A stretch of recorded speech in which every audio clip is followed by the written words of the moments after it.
we're going to talk about Fiji, some basic information about it, about the country and the food and cultures. The tropical Fiji Island is a state which is located in north of New Zealand and west of Australia. It's a state which contains about 322 different islands around in the Pacific Ocean, but only 107 of them are inhabited.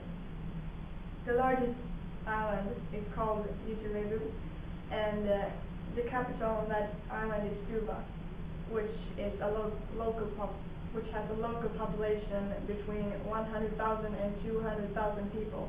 But Fiji has otherwise a total population between 800,000 people. The languages at Fiji is English, Fijian, and Hindustani, but English is the main medium of communicating, and it is used in education, commerce, and in courts. The reason Fiji speak English is because they were once occupied by England, and that's why they're using England's Union flag to represent their now own country. And this is the flag of Fiji, which is light blue with England's Union flag over there, and their coat of arms in the country.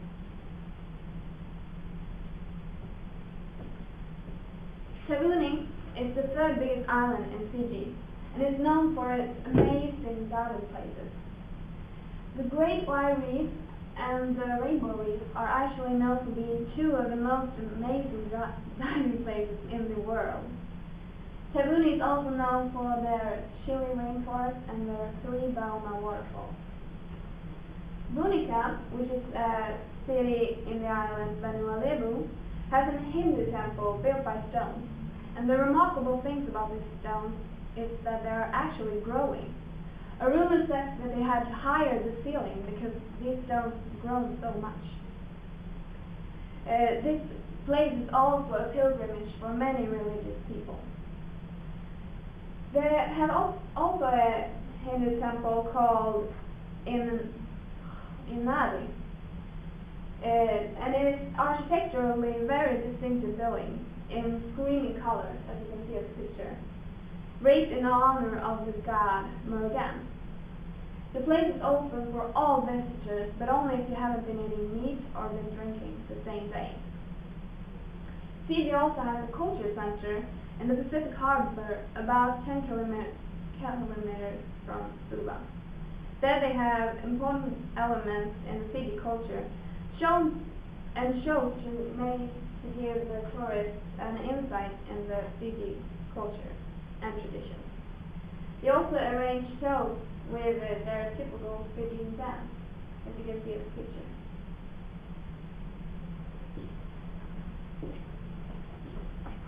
When you're traveling to a Fijian village, your manners are important, and there are some do's and don'ts. When you actually come to the village, you should wear modest clothes, a little bit plain, not too flashy. And you should also take off your hat if you're meeting the chief village, or the chief of the village. But if you do something weird, they are very kind and friendly, so they will understand. And they might even invite you to dinner. And when you're entering a Fijian home, you should remember to take off your shoes. And don't pat anyone's head, because that is seen as disrespectful. Don't even pat a little children's head. And there are some traditional things. The Lovo Festival is a great feast, which Rebecca will speak more about later. And then there's the Meke. And the Meke is basically a traditional song and dance, which tells stories about the island. It can be anything. It can be love stories, it can be war stories, anything, legends. And therefore the dance can be anything from spear dancing or to sand dancing. So yeah, it completely depends on what the show is about. Yes, and we're going to see a clip now on how it may look like.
Of course, a lot of lands have different kinds of food, and of course Fiji also have their kind of food.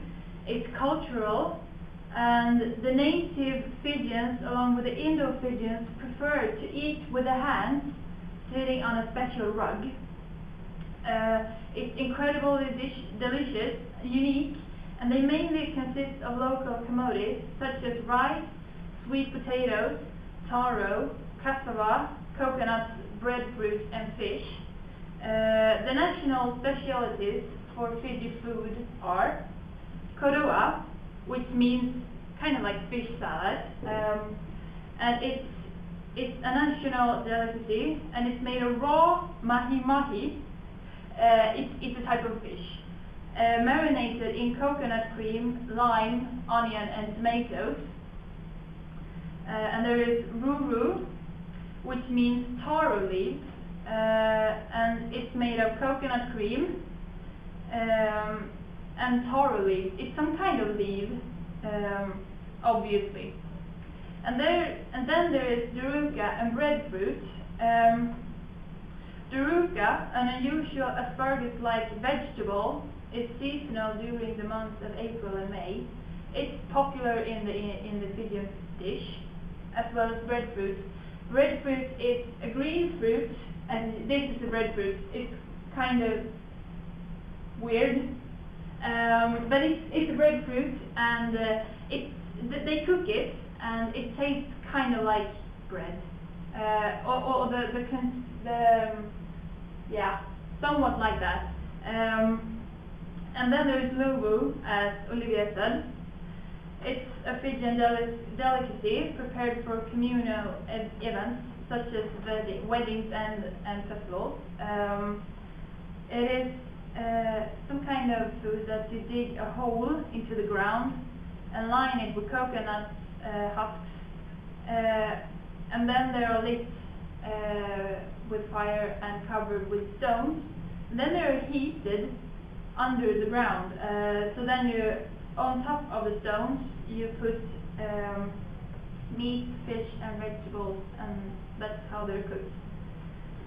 And other foods is like Chinese food. They're very popular in Fiji. Yeah. And the national drink of Fiji is kava, which was traditionally prepared by virgins who chewed the roots of a pepper plant before mixing it with water. But now they're a bit more hygienic, so they mash the pepper fruit. And alcohol is only served in the licensed hotels. And the favorite national drinks of Fiji are Carlton, Fiji Bitter, Meridian Moselle, and Savannah Moselle. And that's about it. So we were supposed to have some more pictures and film where they spoke Fijian English. But unfortunately my uncle, who has been there a lot of the times, couldn't get the time to find the pictures and stuff. So it's a bit sad, but yeah, that's life. So that was why we chose Fiji. And these are the sources. Thank you for watching. Yay! Bye!